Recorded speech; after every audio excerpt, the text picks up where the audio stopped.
Обвинителството за организиран криминал и корупција отвори постапка за случајот со посвојување на бебе преку нотар за сума од 5000 евра.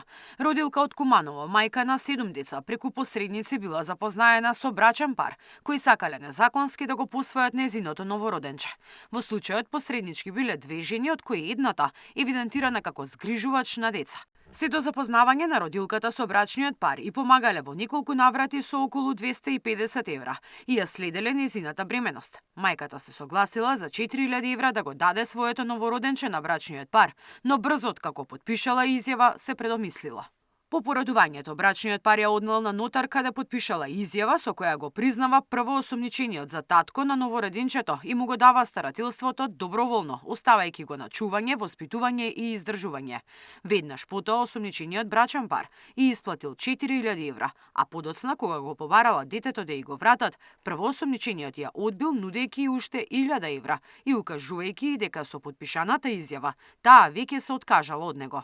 По барање на обвинителството, првоосомничениот кој бил заверен на нотар како татко на бебето и родилката добија ефективен притвор. На останатите 3 лица им е определена мерка куќен притвор. Станува збор за родилка од ромска заедница која била во тешка финансиска состојба. Според директорот на првата детска амбасада Мегеши, веројатно се работи за злоупотреба на родилката која била доведена во заблуда искористувајќи ја незината тешка состојба.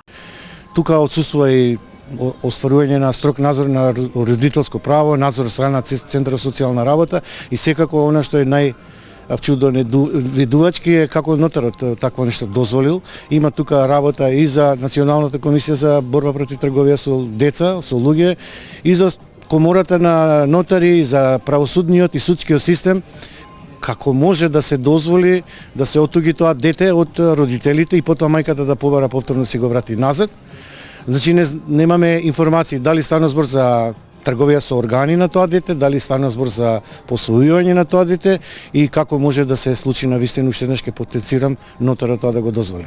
Центарот за социјални работи мора да има увид во состојбите на ваквите ранливи категории на граѓани и семејства со цел да се спречи нивна злоупотреба, вели Змијанац. Овие семејства треба да се доедуцираат како можат да обстојуваат. 7 деца да се искренат денеска е многу тешко и тоа мора да Центарот за социјална работа да има увид, а повторно ќе кажам, подведувањето на родителите и искористувањето на нивната тешка социјална и економска состојба укажува на тоа дека не само што се ранливи, туку може да бидат и вклучени во мрежата на организиран криминал и трговија со деца оваквите семејства. Во овој случај, нотарот не би требало да направи ваков вид на заверка и требало веднаш да ја извести нотарската комора.